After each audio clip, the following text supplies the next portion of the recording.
Coming up on Smart Tech today, Matthew Cassinelli and I have quite the show for you. We start by talking about travel, because that may happen again at some point, and a lot of updates that have taken place across the various assistants. Plus, in health, Apple is doing a smaller focused study on if the Apple Watch can detect COVID-19. In terms of entertainment, Roku is going all in with Apple, including a button on its upcoming remote. We answer some follow-up questions and share our picks of the week. Stay tuned. Podcasts you love. From people you trust. This is Twit.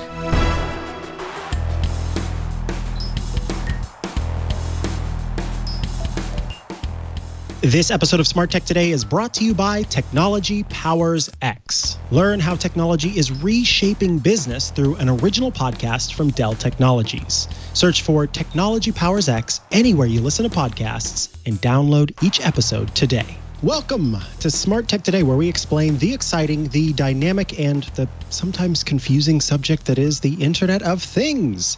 I am one of your hosts, Mikah Sargent. And I am your other host, Matthew Cassinelli. Hello, Mikah. How are you doing today? I am doing well, Matthew. I'm doing well. It's another Thursday somehow. Tomorrow is my mom's birthday. Nice. Very excited about that. I orchestrated a group gift from all of her kids that she will actually be presented with today. And nice. At the small chance that she is currently watching live, I will not say what that is, but I will say that we are all very pumped to see her open this gift, because it's something she's sort of, it's one of those things where, so people, when gift giving time comes around, I think a reasonable and a kind and an empathetic person will be reasonable, kind, and empathetic whenever they suggest gifts to other people that ask them, where it's, they take into account the person's financial ability and all those things that come together. And so they, ask for things that fit well within a range. And this is one of those things that she sort of hinted at.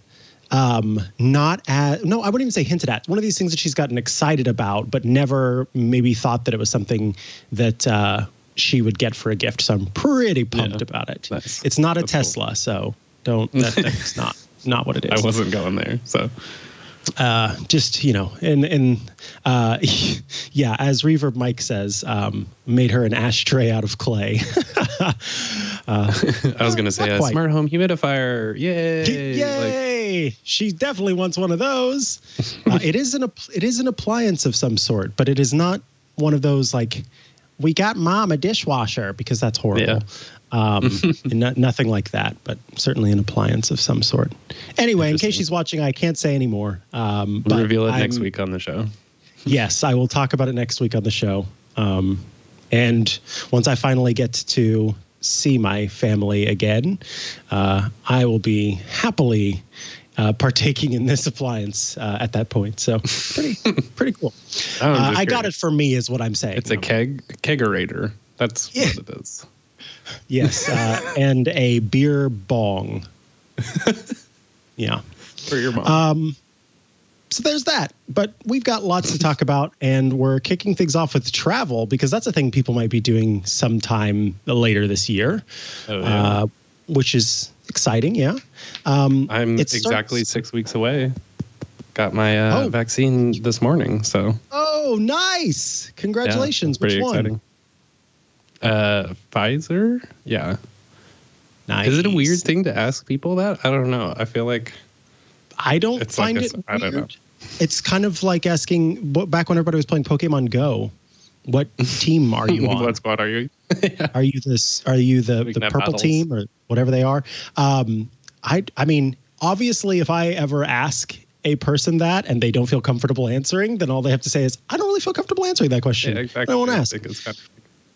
But I find it kind of like, how did you vote or something, but not exactly the same. So, I mean, did you have a choice?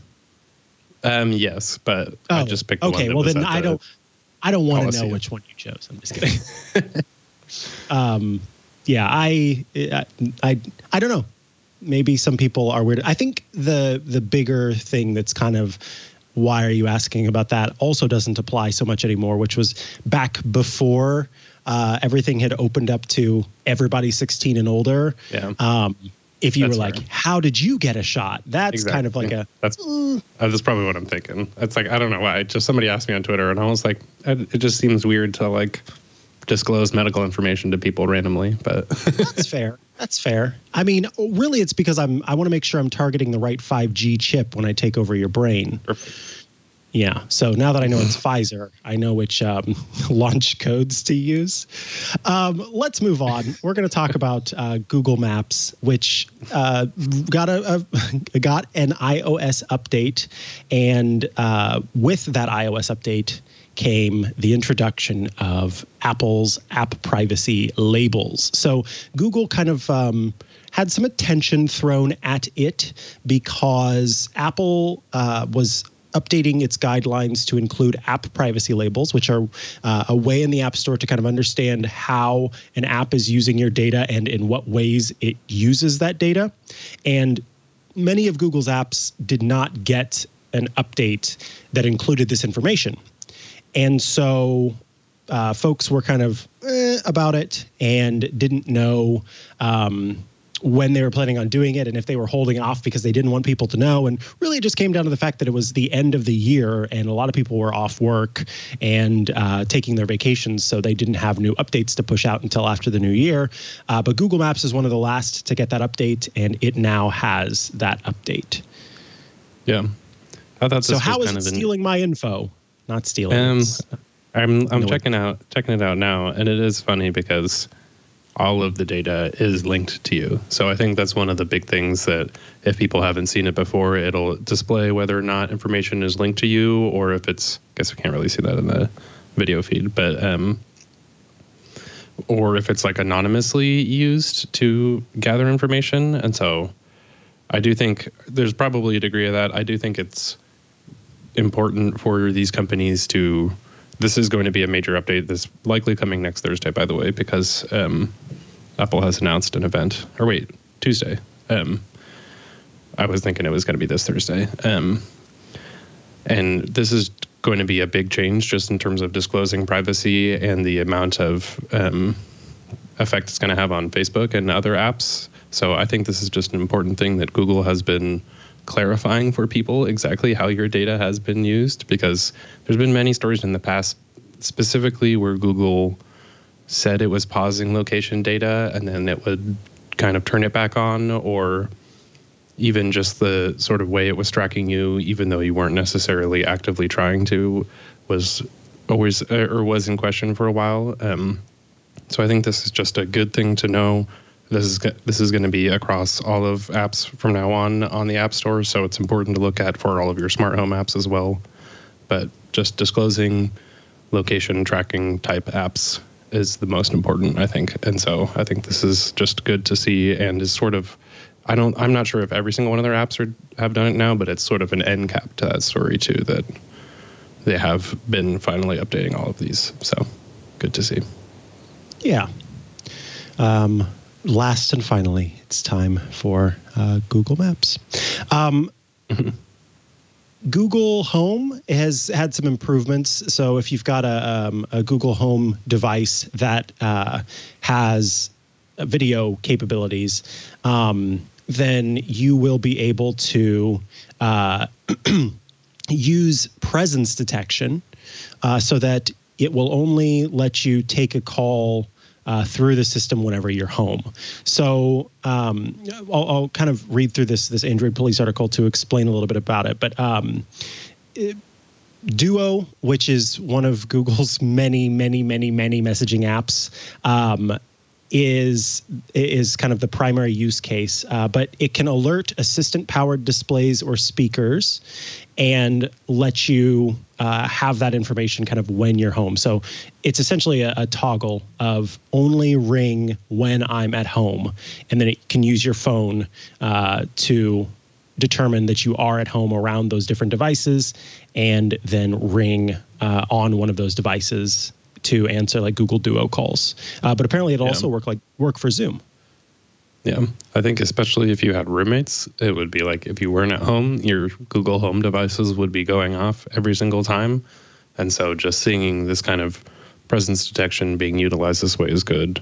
And they also are mentioning that the phone location is now going to be tracked through all of that and also can set access to home and away routines. So there's a lot there that I think is...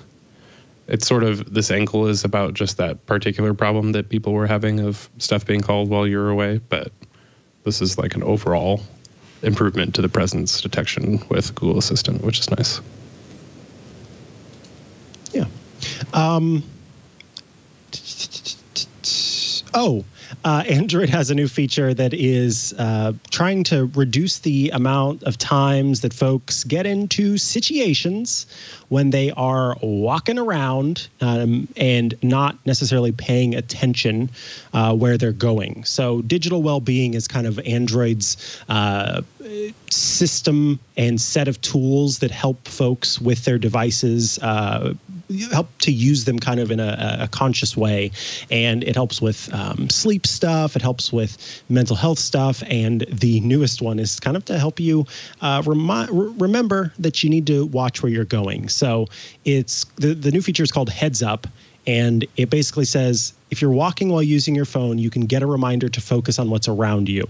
It says, just know, heads up does not replace paying attention, but it can be a good reminder if you are so in the zone that you kind of have forgotten to look up. I say this as a person like with diagnosed ADHD who has periods of hyperfocus. I have never had this problem, despite having, something that would, in theory, lead me to not pay attention to where I'm walking. I have never had this problem. I imagine that I shouldn't. Let me try this again. I know that there must have been some people who have had this issue because they, went as far as to add this feature. But I am curious. I would like to hear from someone who's ever has gotten that level of tunnel vision where while they're walking, they're so in their phone that they're not paying attention to what's around them and end up getting into, a situation. Because, for me, I tend to default to paying attention more than looking at a device. I don't like to look at a device whenever I'm walking. And that's why I like to use the Apple Watch, for example, for directions and things like that. So I don't know, maybe if you take FaceTime calls or something, maybe you need to be somebody who takes calls, which I also do not do, for this to make more sense. But yeah, tell me, your thoughts on this particular feature and if this is something that would be helpful to you. I thought this was a big problem in Japan for a while, completely before the pandemic, but so many people just being out and on their phones in huge crowds that there was lanes and everything that were specifically for people who were looking at their phone as opposed to people who wanted to walk quickly. And so it might be a cultural thing. I know sometimes I'll intentionally go on a walk to look at my phone and be out walking while I'm doing something. I can build shortcuts while I'm walking, which is pretty fun actually. Or I'm taking notes or something like that, but I intentionally go ways that it wouldn't be a problem. This also just could be one of those features because we can do it, but not necessarily everybody. It's just sort of an added feature that everybody should get or use. Yeah, exactly. It's there in case somebody needs to use it.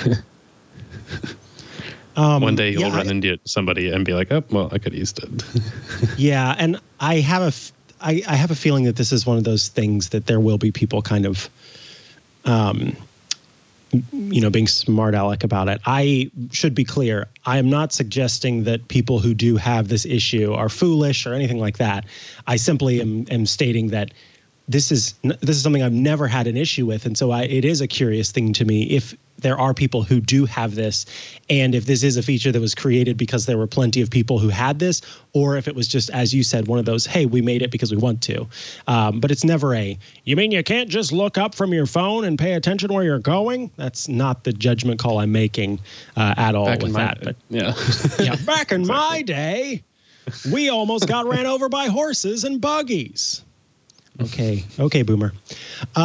Let's move on to the next piece, which is that the San Francisco Bay Area can rejoice because Apple Pay with Express Transit is now available to folks in the Bay Area who use the Clipper card. So this is a feature that is built into Apple Pay that lets you boop your device up against a transit system, and it will let you authenticate to be able to access Clipper, the transit system. And it's a little bit different from other Apple Pay technology because they want to make it as quick and fast and easy as possible, and also make it so that you can use it even if you don't have battery. And so two things go into play here. One is that unlike Apple Pay where you're paying with an actual card, the Clipper card through transit mode can be booped and authenticated without you needing to authenticate by Face ID or Touch ID. So this basically just lets you tap it and move on. You don't need to double tap the side button, or look at the phone or touch your finger or anything like that. Transit specifically lets you just boop and move. And then the other thing that's built into it is with transit mode, the battery on your iPhone will actually save a portion of battery so that even if your phone dies, there's still juice enough to use your card until you can get to a charge. So you can set it up to make sure that even if you don't have battery, you can still get home using whatever transit system supports it. And now that includes the Clipper card. So Apple has a website. It's transit.applepay.apple, which I didn't know that Apple had its own top-level domain, but it does now. But you go to transit.applepay.apple and /San Francisco. But I wonder if I just go to transit.applepay.apple. Yeah. No, that just takes me to Apple Pay. So yeah, you definitely have to go to that one, but we'll include a link in the show notes. But that basically is how you get it set up. And so, in fact, let me see what happens here. Have you actually set this up? Because you're more in an area that has Clipper, don't you? Yeah, because I just haven't set it up also because I'm not planning on using public transit for at least 6 weeks. How come?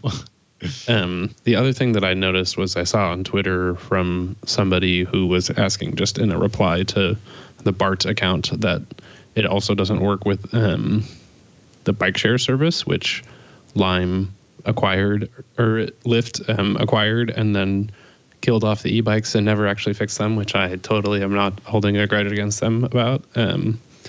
But so you'd have to carry your card around if you wanted to use any of those bikes also. But I just think this kind of service is awesome, and it's amazing that one of the major U.S. metro areas is still just getting this kind of features. So this kind of feature, New York got it a couple years ago, I think. But it's just great to see this kind of integration with technology in your daily life, because it is like you're fumbling for your little card, but then you can just tap the phone, and especially the part like you said where even if it's dead it can still do it because it's really just an NFC chip at that point. So it's pretty smart. I'm glad to see this. Definitely going to use it, and it also works for Caltrain and Muni, which are the other services in the area. So if they ever do a WWDC in the Bay Area again, check it out because you could get it set up a lot smoother. It's very confusing to figure out how to use Clipper, even just to get one and stuff like that when you first move here. And I just remember the first time I showed up going across the bridge without cash either. So I had to pay I got a ticket basically. So yeah. Getting something like this set up in advance is smart.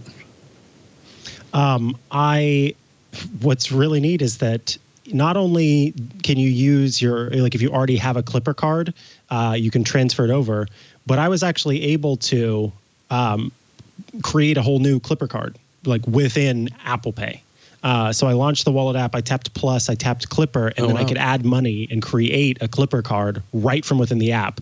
And you would know this. For the first time, back before the pandemic, you did Clipper for the first time, and it's kind of a complicated process to go and get that all set up and make, have the card, and then you put the card in and you put money onto it and stuff like that. And I ended up, my friend who, we had gone with, I had borrowed his father's Clipper card. And so I accidentally took the Clipper card home with me because I forgot to give it back to him before I came back to Petaluma. And so I was holding on to his stinking Clipper card and had to, get it back to him. And this would have been so much easier where we, didn't have to worry about getting a Clipper card. It's just now built into Apple Wallet. So this is super handy, in fact. Also, this is weird. Now that I look at it, it says you can no longer add value to your physical card once it's been transferred to wallet. So I might just set up a separate one and then have that be like my bike thing. Yeah, that's probably a good idea. And it also has a built-in service mode. And so it says service mode will allow station agents and kiosks to help with any issues with your card. So you can tap to turn on service mode, and then they're able to help you out with it. You can add money to it from any of the cards you have registered with Apple Wallet. You can add money whenever you want to. And then you can also set a reminder.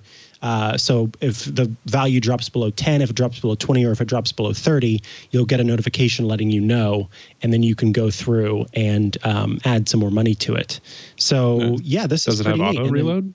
Or it doesn't appear to. It looks like it's just a reminder, which is a little silly. But I guess the idea is that if your phone died and you weren't able to reload before your phone died, then you wouldn't have enough money on it if it dropped below a certain value. But I don't know. I kind of always have battery. I tend to bring battery packs with me and stuff like that. But I've been coming home on BART and used my Apple Watch to text my girlfriend because my phone was dead, I wasn't gonna figure out where to go without it. Or I think also one time my phone was, it was worse before when the phones had worse battery, but I think I didn't get into some event because of my the QR code was in the wallet app and it all died. But also just not missing your train is a huge benefit for those kinds of things, because especially if it's I'm out of money, or I guess it doesn't have the auto load, so that doesn't exactly help that there. But just if you're I need to go buy a ticket, it's you probably just missed your train. So if you can keep that as smooth as possible, that's the promise of technology, which is awesome. Agreed. All right, let's see. What is next here? Yes. It's time to talk about Car Thing. Honey, can you grab the Car Thing?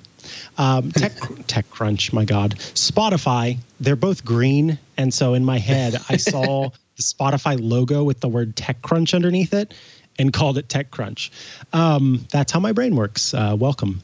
And run away before it gets you. So Spotify is working on an in-car entertainment system. It's called Car Thing. And right now it's in a limited release, so only some folks are able to check it out. It looks a lot like it's a flat screen with a big old knob on it and a big old button. And you put it in your car and you mount it to the dash, and you can control Spotify with it. Yeah. I don't know. Again, I wanted to say TechCrunch. My God.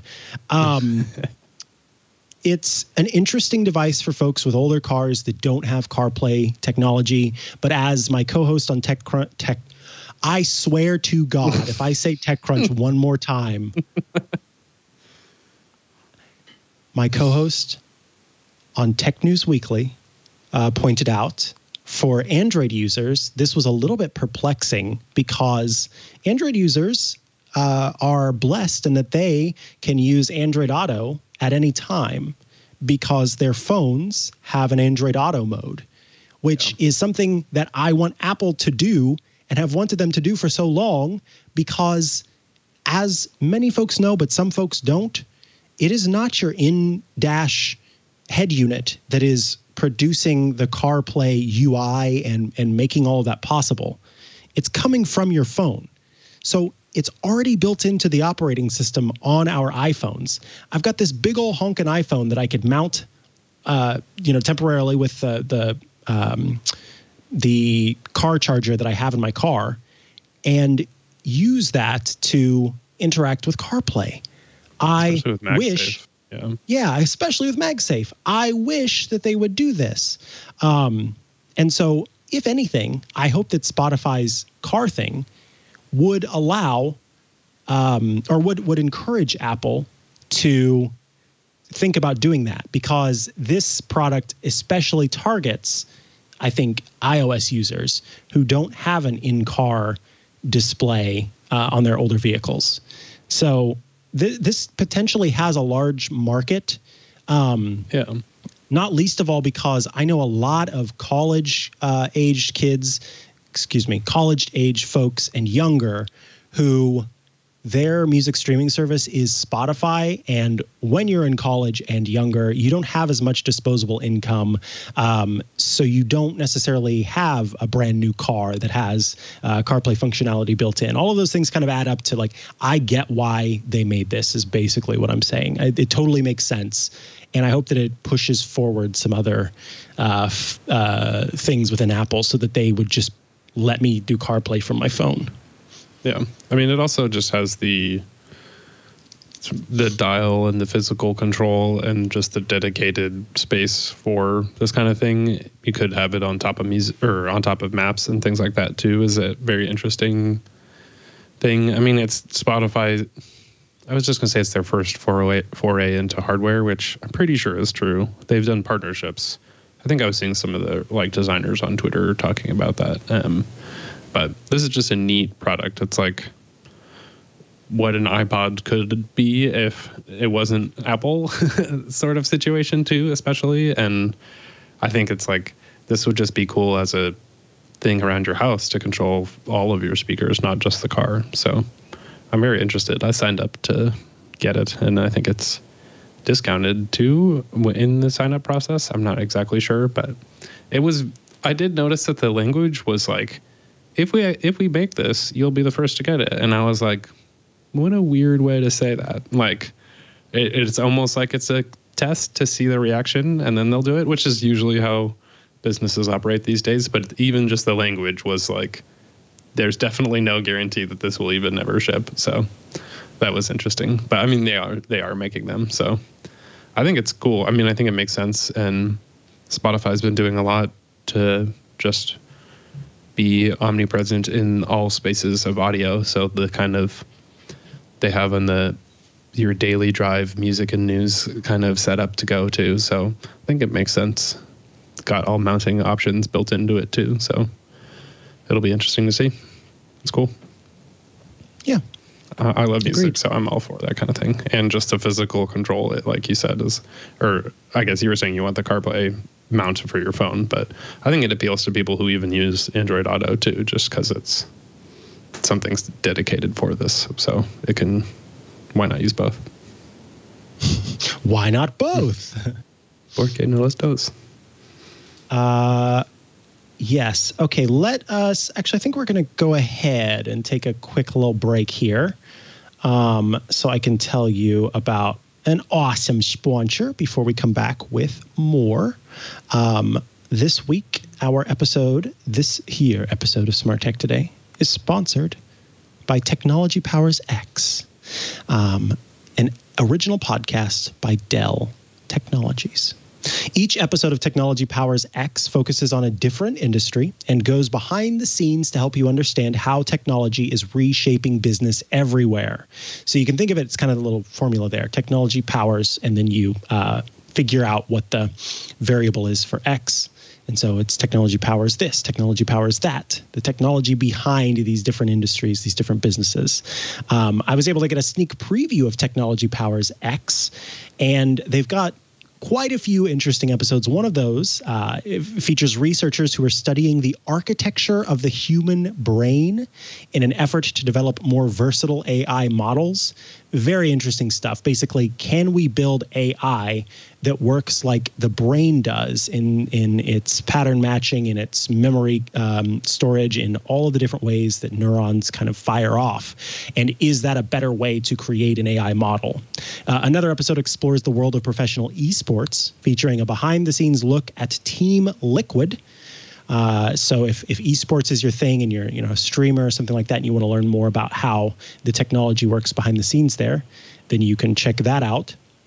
And one episode talks all about vertical farming. I was just talking about vertical farming the other day because, look, we only have so much space to stretch out this way, and we can create more space by going up into the air. So vertical farming is an innovative new technology that can change where our food comes from and how this may be the future of sustainably feeding our larger 21st century populations. Technology Powers X is hosted by Danielle Applestone, a hardware engineer and entrepreneur.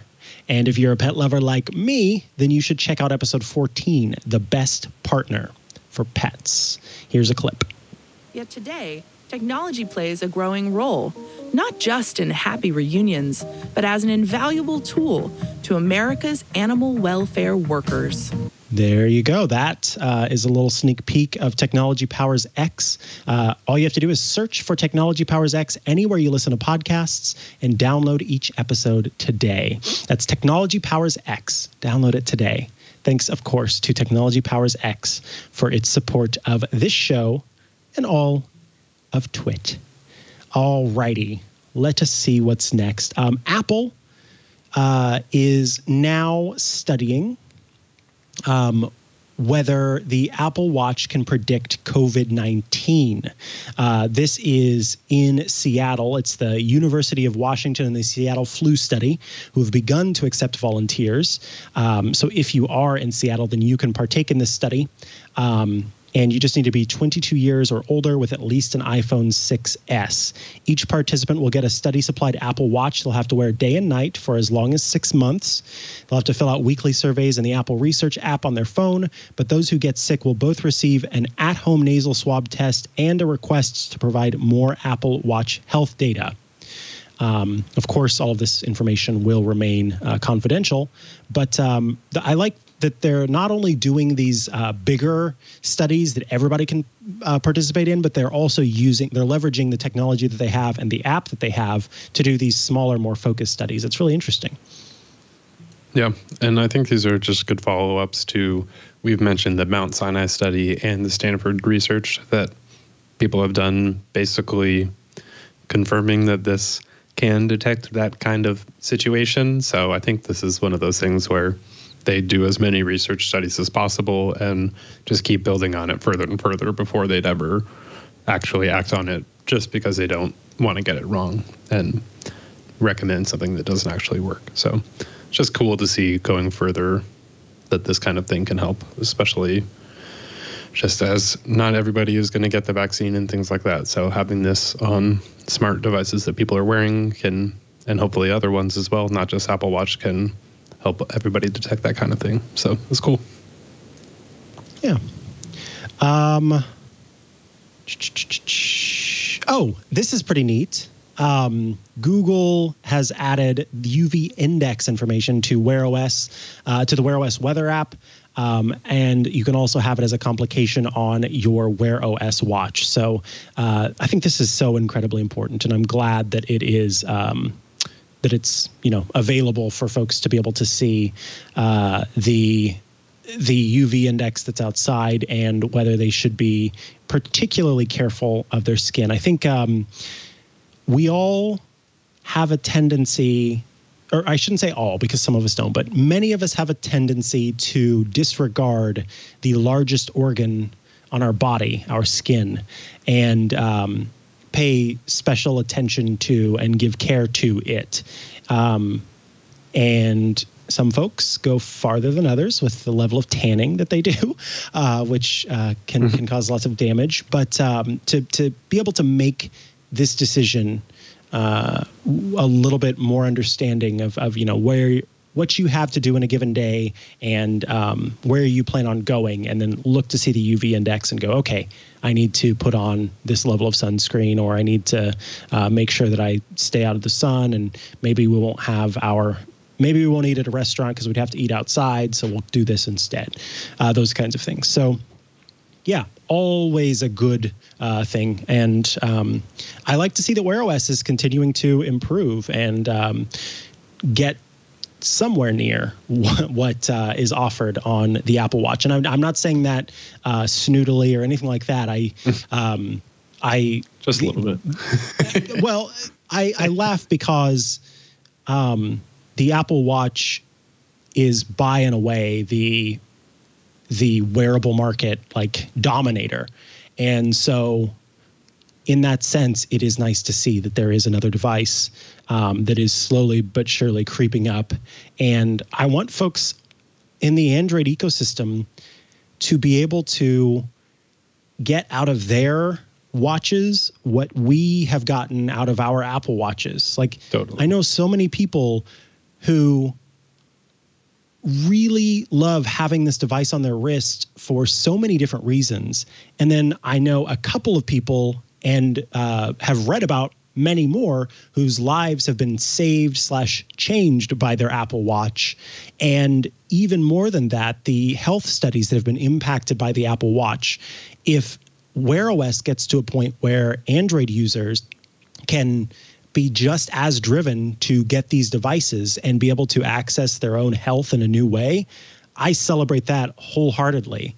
And so, the laugh only goes to really Wear OS has a long way to go, but I celebrate that it's getting there because I think that everybody should be able to have knowledge of their body and understanding of their body, and that it should not be this this sort of nebulous thing that we don't understand and we don't have access to. So yeah, that's the celebration there. I think it's great. Yeah, I agree. I was trying to find a tweet I saw just recently. It's just that, especially in the Bay Area, the UV levels are already right now what they will be in summertime. And so I think that's part of what's important about this kind of data, is it's one of those things where you're like, oh yeah, it's pretty sunny or whatever. And I don't know, it's easy to be like, it's probably fine. But actually having that information just helps you make that informed decision, because I remember getting it on my watch and I just had no idea what it was at certain times of day or times of year, especially. That's a huge difference. And so the same time of day, a couple months apart, could be a major difference in how much damage you could get from UV rays. So I think, again, yeah, everybody having this technology is the kind of thing that we want on this show. So it's just sometimes it's what took so long. So that's always a little bit odd, but good to see nonetheless. Speaking of more people getting access to things, Apple Fitness Plus has introduced some new stuff for its workouts. There are workouts for pregnancy where the trainer of the program is pregnant and will show you workouts that you can do. There are what they call workouts for older adults. And there are and then I misunderstood what Time to Walk guest is. Could you talk a little bit more about the kind of workouts for pregnancy and older adults and stuff like that? And then I'm going to figure out what this other one was, because it's not what I thought it was. Yeah. I mean, it's a lot. I think a lot of it is just specifically geared for and accounting for, for example, pregnancy, having a pregnant belly in front of you and doing things that are safe and things like that too. So they've got strength, core, mindfulness, cool down, stuff like that too, which is always good. And then older adults also thinking about that flexibility, balance, coordination, and mobility limitations that might not be the same as all of the fitness trainers in the studio running around all super in shape and stuff like that too. But I like that just because it's fitness for everybody, not just people that you would think would be doing that kind of fitness stuff too. And I'm also curious. I'll say that I am a complete beginner in that area, and I haven't exactly been using it that much. So I'm curious to see if the workout for beginner things are more approachable, because that's just always the thing with getting started to work out, is they're just like, all right, let's go. And they're like really into it. And I'm like, I've never even heard of this thing at all. Like, it's very, I totally get this, as I run into this all the time, being like a shortcuts expert, is just the beginner's mind for that thing is so totally different.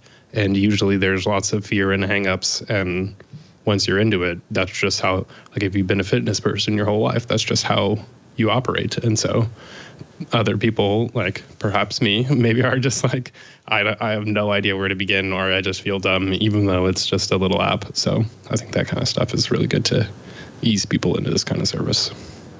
Agreed. The other thing was, it wasn't a change, it was an addition, and so I was misunderstanding. Time to Walk is a feature that Apple introduced a little while back that is an audio walking experience. It's available to Apple Watch users who are Fitness Plus subscribers. And so Apple had introduced some different options at the beginning. I think one was Dolly Parton, and one was Shawn Mendes. And essentially you and the person that is doing the vocals on the other side are walking together, and they might be telling a story. And so it says each original Time to Walk episode invites users to immerse themselves in a walk with an influential and interesting person. And so while you're listening and walking around, the person on the other end is walking with you. And so Uzo Aduba was one of the people, Wanda Sykes, as I mentioned, Dolly Parton and Shawn Mendes. And there's a new one on April 19th. An episode of Time to Walk will feature Jane Fonda. So you can listen to Jane Fonda talk about standing up to her fears and the power of taking action to fight climate change. So that's really interesting. It's a 17-minute walk with Jane Fonda that you can take. Yeah, I still haven't tried these either, but I haven't like either. I need to. Yeah, exactly. It's like, I think specifically, I don't usually take. I think that this one's a little bit shorter is probably good, because my average walk, I'd say, is about 17 minutes or so. Some of them are like 39 minutes, which is a pretty solid walk. And I think the idea of timing my walk to the audio is not something I ever do. And so it's just sort of an odd situation. And I'd also need to think of it as I'm doing it, or beforehand, but you run it as you do it. You can also see all of those in the workout app. And another thing that was kind of frustrating for a while is that you can swipe to dismiss that notification from, I think if you scroll back up to the top, it'll appear, but it basically replaced the top workout, which was usually your latest one. So every time I'd go into the workout app to start one, it would be in the way again. So just in case you didn't know that, you can swipe it away. But I think it's nice, and it's for Earth Day too, which is coming up. So sometimes those are just nice little, the same with the activity badges that you can get with Apple Watch. I've occasionally used I think it's specifically the Earth Day one. My girlfriend and I went out and did some volunteer work kind of thing. And it's a nice way to just instigate you into getting back out there and doing that kind of thing. So maybe I'll go on a Jane Fonda walk soon. April 19th is when it comes out. Smartmi has an air purifier that works with HomeKit. I think this is one of the first, if I'm not, if I remember correctly. There have been humidifiers and things like that, but now they have an air purifier that features HEPA filtration that you have known from before, and it can clean a 200 square foot area in 10 minutes. Of course, like standard HEPA, traps 99.97% of particles. And yeah, it is reminiscent of another air filter contraption that we know of, has been a sponsor here on the network before. It's got this aluminum exterior with this leather carrying handle. And this one, of course, as we said, works with HomeKit, so you can kind of set up built-in automations for it. But I do think cool. The Molecule Mini Plus, and also there's a VocoLink HomeKit Air Purifier too that'll been out before this. So there was an air purifier. Okay, cool. I couldn't remember for sure if a purifier had been one. I knew lots of humidifiers. There's been so many like humidifiers and all from the same brand, but they each do one of those products at a different time. So I think it's starting to get confusing. But this is just another. I hadn't heard of Smartmi before, and so it's nice to see air purifiers specifically get more attention to, because this is the season, as especially it's been super pollen here. Super high pollen count, and also just in general, keeping your air fresh in the house is always really important. So I like to see these kinds of products come in more variety, even if it maybe is a little bit similar to the design of other. Maybe they're trying to get you confused there, but. All right. Let's move on to talk about, we'll start with Xbox. Xbox is letting you use ALEXA for some built-in controls of the Xbox. So instead of Cortana, which many of us have, been used to, Xbox has an integration with ALEXA, and Lifehacker has put together a guide that helps you download games with ALEXA. Yeah, this is pretty neat. For anybody who doesn't know, Xbox Game Pass is a way to get tons of new games like every month, and it's a just sort of subscription service instead of buying them individually, and you can usually play them. They'll be around long enough that you can play through the whole thing. But it's also just been a major emphasis of Microsoft's strategy. And so seeing this come to smart devices is good, especially because this is one of those services where there's so many games, and even just like going in to download 20 games at once can be a pain. So I can actually see myself using this where I just read about it in an article and you're just like, download it to my Xbox. And then when you go, it's already there, instead of having to go set it up and figure. It's like, especially it's always the worst when you go to sit down to play a game and then you have to download an update or something like that. And it's like, 2 hours later, I can actually start. So I can see this actually being pretty useful. And it's also just interesting to see Microsoft push smart gaming devices a little bit more too. It's like that integration does actually make for a more seamless experience, which is neat. I think for some reason, my Google Assistant thing is always hung up and tries to turn on the wrong Xbox. And so I think I actually just did that like last night, because I was making a shortcut to use the Ask Google action, and then it turned on the Xbox downstairs. And I was like, great. But I'd like this with Google Assistant too. That'd be nice. I should double check that actually. But all right. This another thing. So Roku has updated its or has offered some new remotes, and one of those new remotes, Roku remotes often have a button or two down at the bottom that are specific to services, which is always a risk in case one of those services goes away. But they've been pretty smart about choosing the ones that go down there. So like Netflix and Hulu, pretty good options, although Hulu did almost go away. And now its latest remote has an Apple TV Plus button included with it. So these are just like quick launch shortcut buttons that will get you directly to the app of choice. And Apple TV has made the list. I'm trying to figure out what was there before, or if they just. They usually, I think it was 2 before or 3 before, one of those. Mm-hmm. And so they've added, this one to it. This is just I think this is, I guess, to like sort of wrap up another long-term thread that's kind of been going on. This is so fascinating to see. If you told me 5 years ago that there would be an Apple button on a Roku device, I would have not believed you, because Apple has just totally switched from that hardware-only strategy.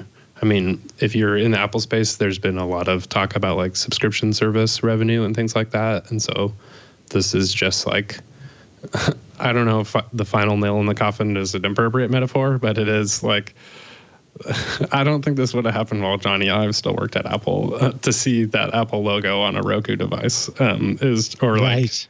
I feel like that is Steve Jobs' like worst nightmare or something like that.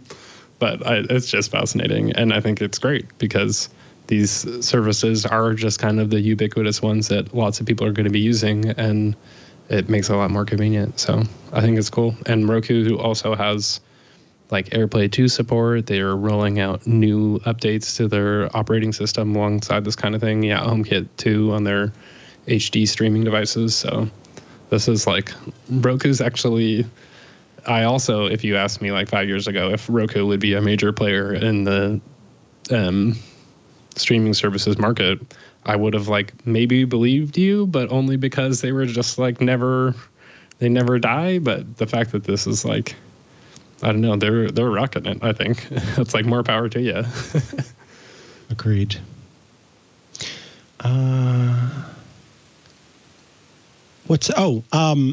Along with all of that is, I think that this is all kind of happening at once for a reason.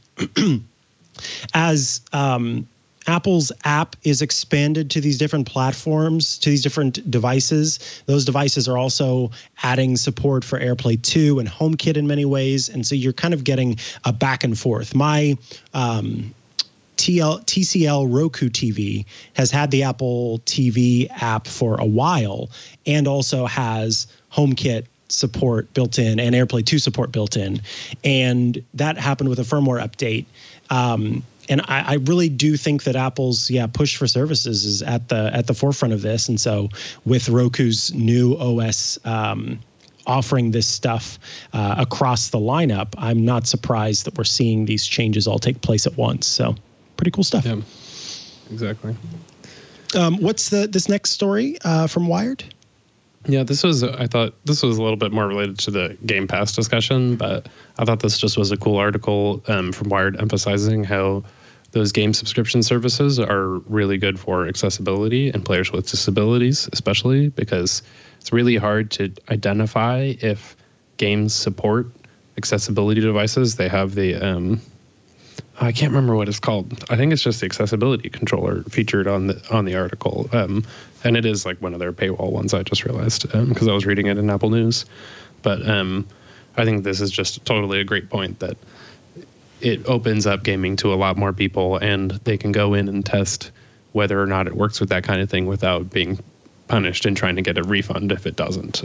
So I thought that was just a neat story as well. You can check that out in the show notes. Sweet. That is really cool. And a good change. All right. Up next, we are going to talk about about smart home devices and smart home updates. Our first bit of smart home update is the Google Assistant. It includes 4 new features that can help you find your devices, for example. And also has some other changes, not just for Android devices, but iPhones as well. So what's happening here in the Google Assistant world? I thought this was interesting that you can say, blank Google, find my phone, and it can ping your iPhone for you. And I assume this is using the Google Assistant app, but I thought that this is just a clever thing that using those Nest devices, you can do the same kind of thing that you can do with HomeKit, which is pretty neat. And with that, before you move on, with that, Apple at some point updated iOS to include a feature that developers could take advantage of that are called, like, I can't remember exactly what the word is, if it's like high priority alerts or emergency alerts or something along those lines. And it's an opt-in feature. And so you can a developer can prompt a user to enable this feature. And what it does is it lets that notification come through even if the iPhone is on silent. So on Google's own devices, it had that all figured out. It could do that on its own.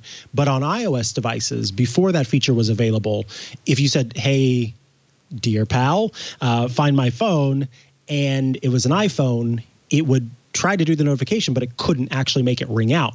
With the introduction of that feature, what you'll do is on your iPhone in the Home app, you'll get a prompt that says, do you want to allow this, high priority update or whatever it is, or excuse me, high priority notification.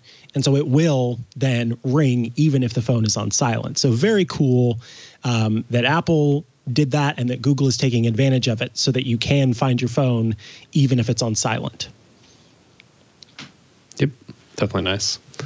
They're also expanding duplex on the web, which I think is interesting. And so the Google Assistant can automatically fill in your payments and things like that for you on when you're trying to order food and things like that through pickup and delivery.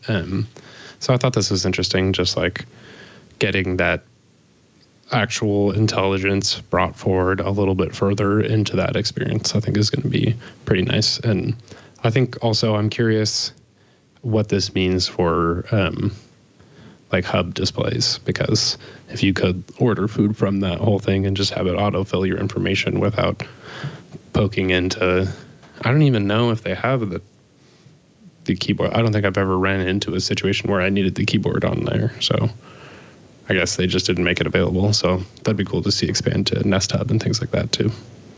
Plus just a full voice experience there would be nice. Yeah. And then also they've got sunrise and sunset routines, which I thought sometimes I need to do more with Google Home, because admittedly I don't do enough with it. I think a lot of times all of these smart home devices can work on Google Home and Amazon as well as HomeKit, or I try to go for one that works with all three of those. And so I end up just not testing the Google Assistant stuff as much. But sunrise and sunset routines are a major part of how I use my HomeKit stuff. So I'm interested to check this out, especially like depending on the day of the week and things like that. It can be pretty nice. I think it is also that's another one that just like UV index, the changing sunrise and sunset times is a fascinating thing just to pay attention to over time and notice how it affects how you sleep and how you work and stuff like that, because it actually really does make a difference. And when you account for that, you can not just be like extremely tired for some reason because the sun came up at 6:30 and it woke you up and you didn't even realize it. Like, I've just been getting up because I'm like, I'm sick of it. I've been like trying to get like that extra hour of sleep, and it's not worth just tossing and turning. I can just take a nap later or something, or go to bed earlier. Do you use sunrise or sunset stuff? No, I don't. Outside of the circadian rhythm lighting, which I can't think of the name that Apple uses for it. Those are technically, tied adaptive to lighting. Yeah, adaptive lighting, and then the features on macOS and iOS that also will turn the phone dark and turn on night mode viewing after a certain period of time. Those features I do, but as far as house stuff goes, no. For me, there's not. It's a control thing, I think, is what it boils down to. I used to, I guess I did forget one, because my outside lights are an absolute sunrise feature. What's up? Oh, no, I was just saying, yeah, I agree. Oh, yeah. So my porch lights go on after the sun sets and they turn off when the sun rises again. But outside of that, yeah, I don't do a lot of those, just because I think it ends up being one of those things where I don't have too many uses, and I'm not so consistent that it is worth having those set up. Sometime, as much as I preach the gospel of good sleep hygiene, I don't always go to bed at the same time or wake up at the same time. my biggest failing. I do try to get, the normal recommended amount of sleep, but when that sleep starts and ends are ever changing and not good, but it is me. And so with that comes the, problem of having sunset, sunrise stuff that affects the inside of my house would impact that. And that's not fun. Yeah, fair. All right. What's next? I have lost my place here. The WiseCam Outdoor, just going through some other smart home stuff, and this one also is recommended from 9 to 5 Google as the Google Home Essential of just these new ultra affordable and flexible cameras from WiseCam. I've only got the indoor ones right now, but I've just recently set those up again, and that's actually something that I should use. They mentioned this, although I guess they say in this article that these aren't super reliable in the older versions, and this new one does improve on the connectivity of requesting the feed from a Nest display and being able to see what's going on. So I guess now that I think about it, maybe my girlfriend could spy on me in my office where I have the camera set up over here while I'm recording or something like that. Check to see why I'm just talking to myself in this room up here. But these are, I think just in general, these are so affordable. It's just like unbelievable. I think, are these $30 now, or is the outdoor one? I can't remember how much it is, but I can 1,000% recommend this camera. I have one that's on my front porch, and it's fantastic. It is what I use to keep track of packages that get dropped off and make sure that I know whenever the grocery delivery person has arrived and all that kind of stuff. And so it's out there. And since I've had it, I've got the device that connects to it. The bridge is up here in my office, and the camera itself is 2 floors down outside of the house, underneath an awning where the porch is, and it has no problem getting to it and being able to use it to communicate. Yeah. A part of the price also is it's bundled with a base station, and then like depending on how many you get and whether or not it's an add-on, it depends. So, and also they're just cheaper on their website than it is on Amazon, which is an interesting thing to note. So, keep that in mind. Yeah, but shipping might not be the same. But I think these are a very interesting, especially because it's like they note at the end of the article, $150 for 3 of these cameras is like you can get a pretty much whole home type setup, as opposed to generally what would be like one camera. So I think that's an interesting thing. I don't think it's going to have as much connection or integrations and things like that as some of the others, or just the ease or like the online service backup kind of situation. But there's ways that you can do it locally to the card and stuff like that. So pretty solid way to get a home security system going.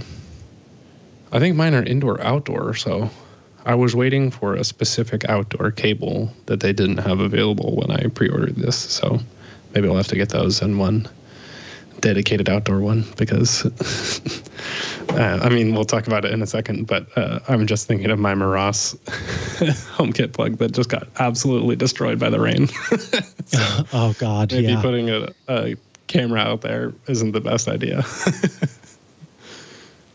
Oh yeah, that is one of the next right here. We can just do that before the Microsoft one, that there's a new version of that Maras HomeKit outdoor plug, which is nice. I can't tell if they completely removed the old version, but now this is a 3-plug version and sort of a chunkier design. But yeah, let me see. IP44 waterproof housing. Depends on how well you seal the plugs, I'd say. Pretty sure the other one also was. All right, let me check. Maybe that is the big change here. It's like now it's for sure waterproof. Sorry, I just feel like such an idiot doing that. It was just so classic of seeing water just pouring directly into it and then pouring it out like it was a cup. Yeah. It was just it should not have. Oh, it frustrates me because it's an outdoor plug. It should work as an outdoor plug. You should not have had any issues with it. Like, it should have done what it's supposed to do. I'm checking the Amazon thing. I think it's like it's got the plugs to cover it, and that would make it waterproof, and I just didn't have that on, so that's my bad. But maybe they have a little bit better design in this version. Okay. In that case, yeah, I can't completely blame the user error. Oh, they also have a dimmer switch kit. Although, like, I'm a little more skeptical once you start getting into budget type products when it involves lights, and specifically if it makes noise, or if I think that was just a problem with a lot of dimmer kits in the past, was they would just kind of cut the power to the light, and so it would be sending like a half signal, and so even just with like incandescent lights they would hum because they were just kind of hacking the system. So that's a little bit different than cheap hardware.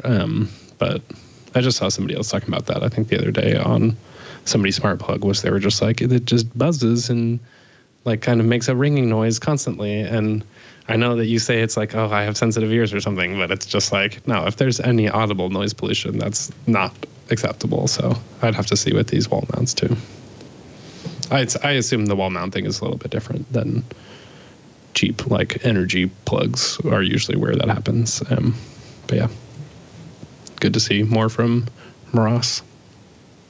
Absolutely, especially because of the cost. Their budget device range. Yeah, budget range. Yeah, that's a better way to put it. Microsoft launched a whole slew of new devices, including some new headphones, some new headsets, and a new webcam. Curiously, the new webcam it announced does not support its own user authentication technology called Windows Hello. I don't understand this. And on Windows Weekly, Paul Thurrott, Mary Jo Foley, and Leo Laporte all talked about the same thing.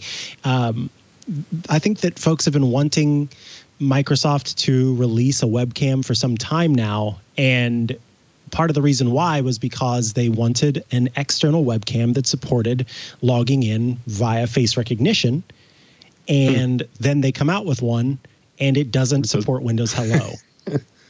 Just bonkers. Yeah.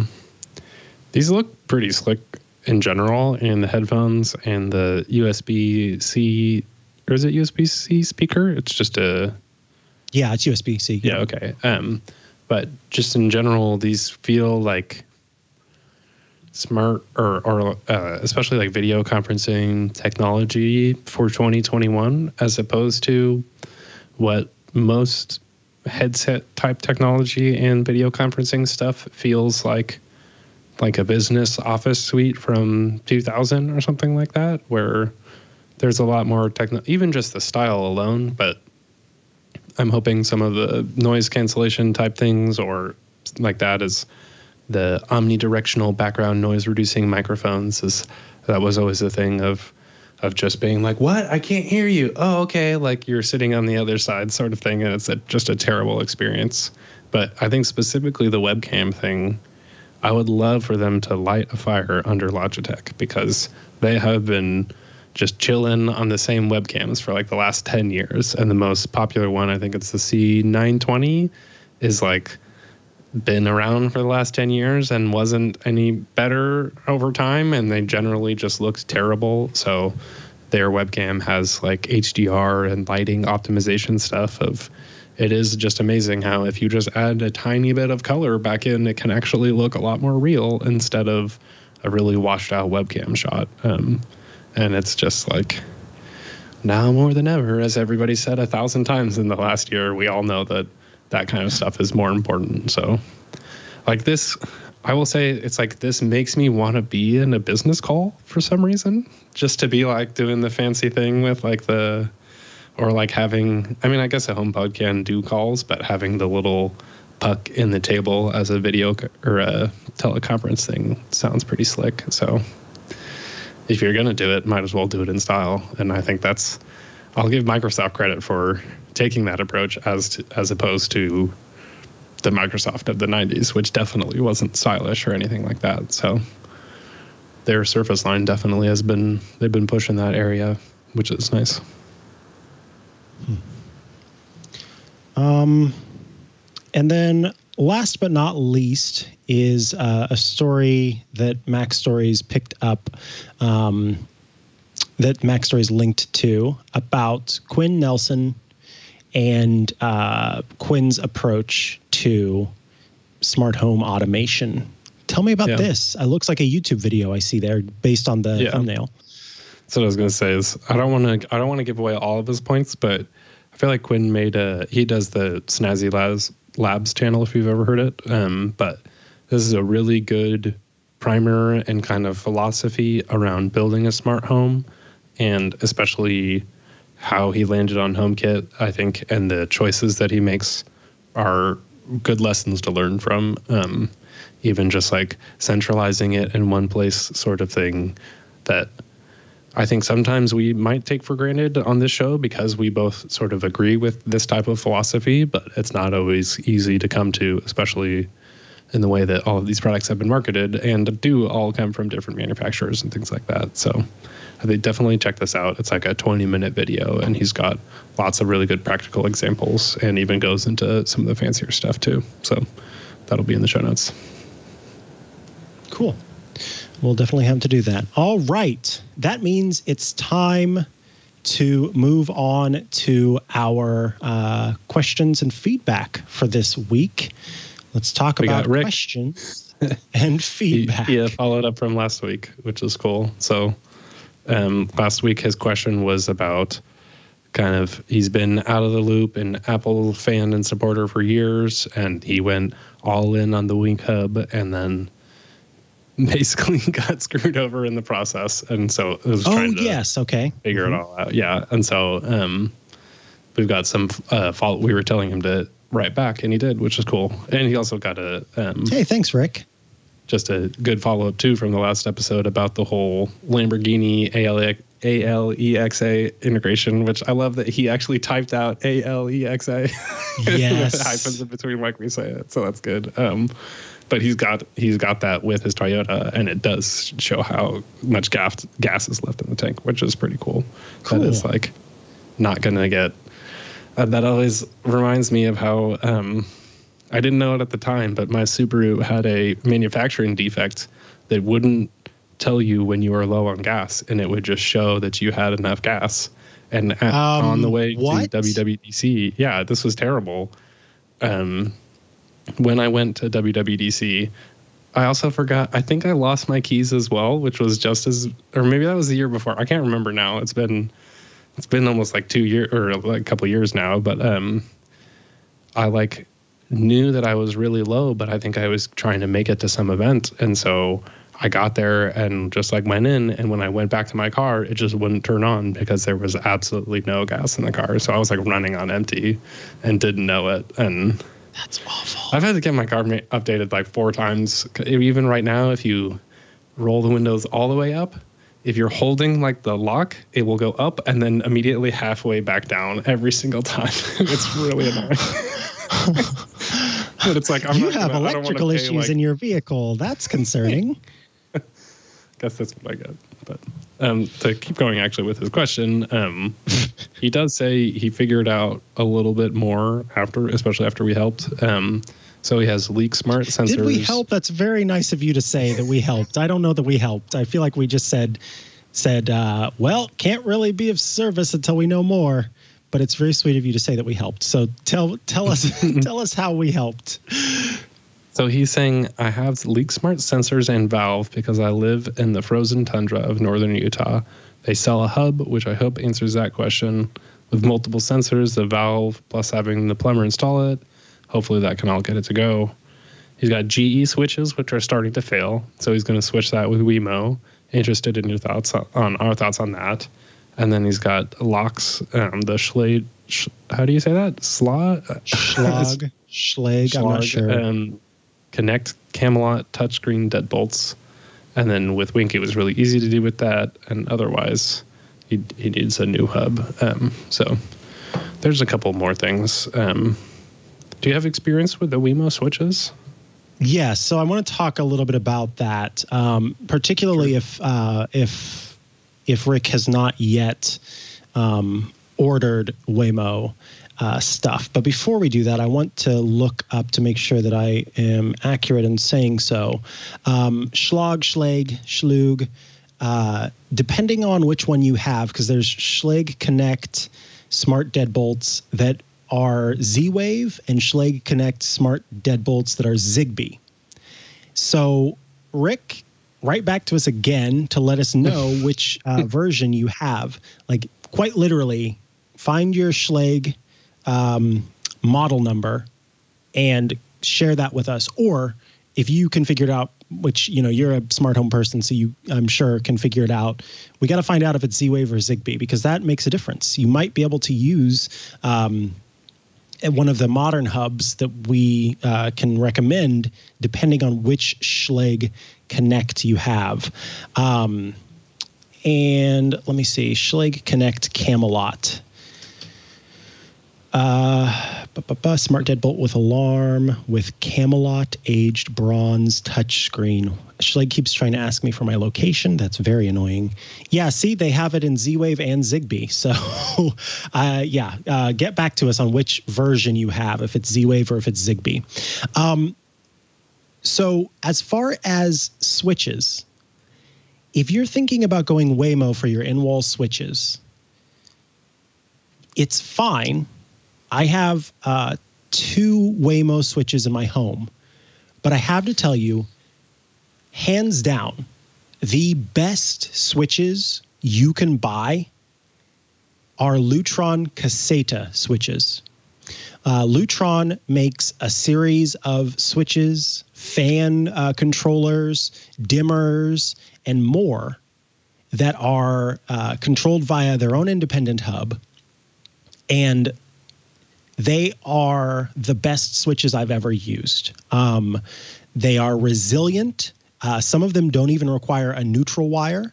So in older builds, you can still use them. The dimmer switches in particular, some of them don't require a neutral wire. So if you do have an older home that doesn't have neutral wiring run along with everything else, you'll be able to count on that. And as I said, Lutron's Caseta line was kind of built in the beginning as a builder's toolkit. So it was available to builders. So it has a certain build quality that is sometimes lost in the consumer marketplace due to the desire to simplify and make it easy for individuals to install. So if you've not gone Wemo yet, I want to encourage you to go Lutron Caseta. If you do go Wemo, just be aware that I have had some issues with Wemo. The way that Wemo does its app and device control gets a little bit picky about things, where it will, you kind of have to have it registered with an account, and if it gets deregistered, then it will disconnect from your Wi-Fi, even though it still has the Wi-Fi information. I've had to reset some of my plugs, my switches multiple times to get them to work. I have one of those really, I thought it would be really nice to have one of these really tiny Wemo smart plugs that plugs into the wall, and have had connection issue upon connection issue upon connection issue with it. Yeah. And that's really disappointing, because Belkin is supposed to be known for its connection. Like that's kind of its bread and butter. And I was going to say the same thing with my Wemo plugs. Mm-hmm. Those are the only ones that I still have issues with and didn't use for, I'd say, almost the entire past year, because they just weren't connecting ever and updating. And I finally spent 6 hours one day resetting them over and over again and trying to get it. And then it's pretty sure 2 nights ago, it's please, please, I just want to turn on the sound machine and it's not working and I have to use my phone. It's one of those things that's so frustrating when it just doesn't work. So yep. I kind of was thinking the same thing, that I don't totally love the Waymo brand because of that. Like, it makes it hard for me to trust. They're like, I think they're pure Wi-Fi too, so it can kind of just be shoddy. Yeah, and also just to mention, in that video that we were talking about, Quinn's, he also recommends the Lutron Caseta because that's always they're what I've heard. So good. They're just genuinely they're rock solid. They, in the same way that Philips Hue is rock solid, they're rock solid, if not more so than Philips Hue. And the cool thing is Lutron has its own kind of integrations with different services, so you may find some integrations there that you like to check out. So get back to us on. I was just going to say, like, because of the Leak Smart part, I was looking it up, and their hub is only Alexa and Google Assistant, and there isn't. It does say it works with Iris and SmartThings as well. So I'm not sure. The point being that there's no Homebridge integration for that, and there might be for one of those other hubs. I'm not sure. Like, I don't know if you can hook through to the second hub and then Homebridge looks at that hub and goes like back doing a whole route around it. So it might look like, especially if he's already got the Toyota integration, that an Amazon type system would make a little bit more sense with all of this, because that still does generally work well enough with iPhone type integrations. It's not like Google where it kind of all lines up nicely up and down the stack. So that might be a solution to work for, especially with the kind of, so if you have all of those sensors. I just realized I don't think I've ever looked into, is there a Homebridge for Amazon type thing where I guess you can just build the integrations? Yeah, it's that's just always, I like neat solutions when it comes to smart home stuff, and that does not feel neat enough. It's doable, but the more you abstract, the more you run into issues with connection and all of that. And so I kind of am against the idea of going too far out of the comfort zone with it, especially when there are other solutions available to you. Home Assistant could maybe be another route to look, because they just have so many integrations, and it's not the same as, I mean, it is more like, I mean, Homebridge is very clearly HomeKit, and Home Assistant is kind of the Apple agnostic. That's not the right way to say it, but just like, it seems like it'd work either way. So maybe with more of that, we could just answer Rick's question, and maybe we could just email him too, so we're not just helping one person across a whole month. But also, I think it's I think this depth is the kind of thing that people run into, and why every single smart home is going to be unique, because he needs this kind of thing living in Utah, the valve so that your pipes don't just completely freeze and you don't know what's going on. So hopefully that helps, and we can follow up again, Rick. Yeah, that'd be great. Thanks. All righty.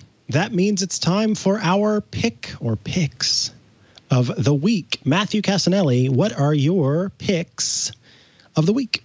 I'll just do the second one. I wasn't sure if you were going to pick this also, but there's an awesome app from, I'm going to say, is basically from the son of developer David Smith, who notoriously built WatchSmith and went super viral doing the whole home screen customization trend thing. But he wrote this story on Twitter or on his blog about how his son had a is it a click counter? I don't know what the term for it is, but a hand clicker. Yeah, to help basically work on concentration and focus. And so they were like on this trip, and he dropped it and was basically like, oh shoot, now for the rest of this trip I'm going to be struggling through this a lot. And so they actually worked together to build a little Apple Watch that you can just go in 15-minute increments throughout the day and mark whether or not you did like a thumbs up or thumbs down on whether or not you kind of stayed focused. And then it'll show you a little chart throughout the day. And I don't know about you, but when I was hearing about this, I was like, yeah, kids struggling with focus, like this will help them and not totally me. I'm like, I struggle with this stuff all the time. So, oh, nice. Got your little clicker there. Yeah, this is for knitting. But this is what I imagined that he was talking about in the article, as a way to like keep track of these were the times when I was on track. Well, and certainly, I mean, as a person with ADHD, you can very much know that focus is something that I routinely have to focus on. And so I thought this is a really cool idea. I think it's particularly helpful for neurotypical folks whose ability to focus is improved by check-ins, versus someone who is not neurotypical like myself, who, when I'm in a period of hyperfocus, getting a notification that then pulls me out means it's going to take 15 to 20 minutes to get back on track. And so that's why, I didn't download this app. I saw, all of my friends getting very excited about it, and I'm glad that it's something that works for them. But for me, not a tool that would actually help me, versus one that's like at the end of the day where you kind of go back and look at stuff. Yeah. You don't have to get the notifications. I didn't even. That's sort of the focus. That's sort of the point, though, right? Isn't it? Yeah. It's supposed to keep helping you stay on track. Even just the app itself, otherwise, it doesn't automatically have that, and you have to go in and start those. So I think I definitely don't see myself using the notifications as much as, that's a really great benefit also, but just being able to look, just be like, oh, okay, what did I do the last 3 hours? Yeah, it was like yes, yes, no, yes, yes, no sort of thing. And then just see the little chart at the end I think that's just going to be great. I think it's just not, it's good because it's so simple. Like there's not adding your tasks. What did you do? How did you feel about it? And everything. It's just like yes or no. And then a little chart at the end. And especially for Apple Watch, I think that's really smart. And then it's like, if you do want those notifications, if you're like feeling distracted for a while, you could set it to nudge you also back into that realm. So I think it's cool. Also, the app icon is just like a drawing that his 7-year-old son did. So it's just like that's so colors cute between the lines and stuff like that, which is pretty cute. So it's an awesome icon design there. Yeah, I like that. I don't remember. Is he charging for it? No, it is free. Oh, it's free. I do wish I get you don't want to make that sort of thing paid because then way less people are going to use it. But I'd love to see for a way for his son to make money for it. Yeah, exactly. Yeah, like this was his college idea. Fund tip jar or something like that, or a higher education tip jar or something. It's called Ian's Awesome Counter is the name of it also. So he came up with the name of just like, this is how awesome I'm doing, which is it's like the perfectly heartwarming story. And as a kid to have an app in the App Store and you can show your friends, that would just be, wow. Exactly. Even now, if I had an app in the App Store, I'd be like, look, Ma, look at my app, Ma. So, well, you got to pay attention in those 15-minute increments to all the development. Dang it. All these stinking courses I'm taking on Swift learning, I can't pay attention to them. I got other things to do.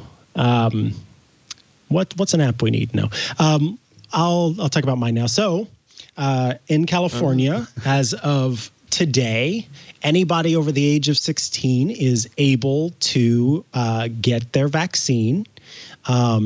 I went on to my Kaiser Permanente site to score an appointment, and I am booked for this coming Wednesday, which I'm very excited about. I have to drive to Santa Rosa, but that's okay because originally it told me I would have had to go all the way to Richmond, and so that's exciting. But I'm keeping my eye open because if I could get an appointment at CVS sooner than I would be able to with Kaiser Permanente and closer than I would have to with Kaiser Permanente, then I'm going to take that option. And the way that I'm keeping track of that is with a free app for the Mac called CVS. That's SEEVS. And all it does is it looks at the CVS, the letter C, VS website, which is, for folks who don't know, if you don't know, it's a pharmacy. And there are lots of them here in Northern California. Walgreens is far more common where I'm from, so it was a little weird to make the switch to CVS. But it just looks at the CVS website and keeps track of the places where appointments are available, and then will notify you should an appointment become available. And you can go into the app and select which places it pays attention to. It works. It's not just in California. It's all over the place. And then it'll pop open a notification and say, hey, there is an appointment available in this place where you are. And I am using that to have that running in the background so that I can check to be able to book a CVS appointment if one, as I said, is closer to where I am than going to Santa Rosa. So basically, if the Petaluma CVS ends up having vaccines available, then I would go there to get a vaccine instead, and then I could give that KP appointment to someone else. So completely free app. The developer is like, hey, if you get this, it's available for free. You do need internet access. And of course, it only works for CVS stores. And if you run into an issue, you'll probably not get any support because I have other things to do. You just put it up on GitHub, yeah. Yeah, but here it is if you want to use it. And also it's open source, and also it is code signed and notarized by Apple. So there's no, you don't have to do any special circumventing to be able to use it. So yeah, it all works, and I've been using it. I tested it by going to CVS's website, looking for one of the places where they said vaccines were available, and then selecting that as one of the options. And then immediately I got a notification saying, hey, in this place that's very far away from you, there are appointments available. And then it pops you over to the CVS website to sign up. So yeah, folks are out there and have been looking for an appointment to get vaccinated. You can do that. But in the meantime, I'm waiting on Wednesday and very excited that I didn't have to. I thought I was going to be a lot longer than that to be able to get an appointment. So I was really pumped to see that it's just this coming Wednesday. Yay. Me too. Like I saw San Francisco supervisor was like tweeting about it, like district supervisor or something like that. Just that all of Alameda County could get it.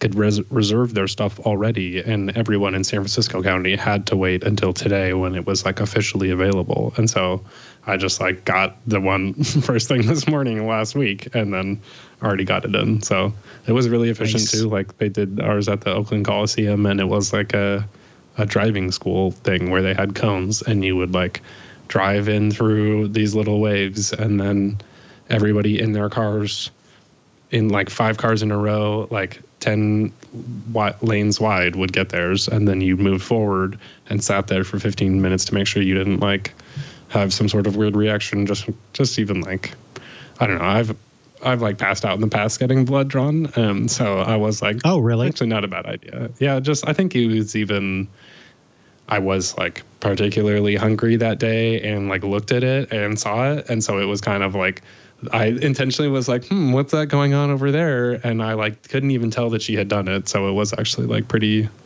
straightforward. I feel like I don't feel any soreness now, but people have said after the second one, you generally are like down for a day because it like is interacting with your system and everything in the way it's supposed to. So maybe we'll see. I guess 3 weeks from now on Friday, I'll be laid out. So we'll see. All right.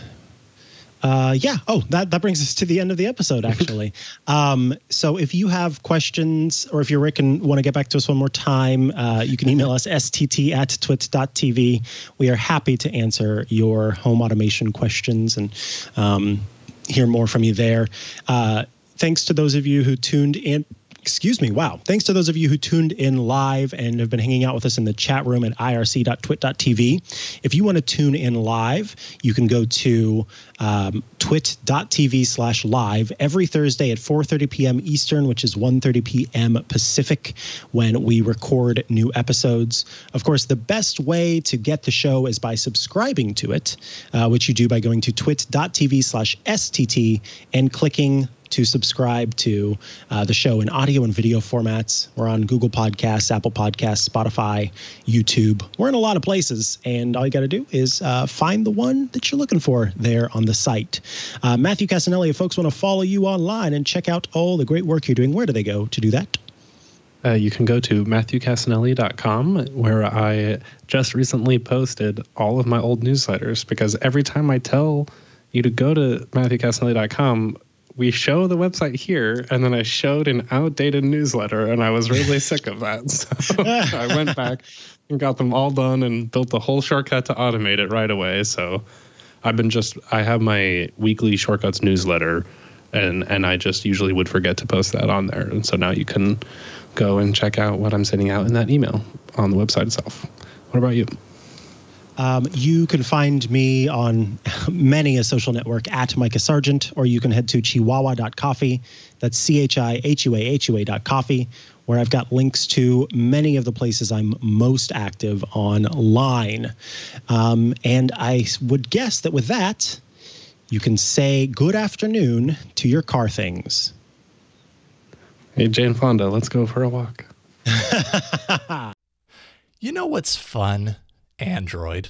You know what's even more fun, though? All about Android. That's my show, Jason Howell, along with my co-hosts Ron Richards, Florence Ion, and we welcome guests on each and every week from throughout the Android ecosystem, developers, Googlers, journalists, people who are all geeked out about the Android operating system. We tell you everything you need to know. twit.tv/AAA every Tuesday. We'll see you there.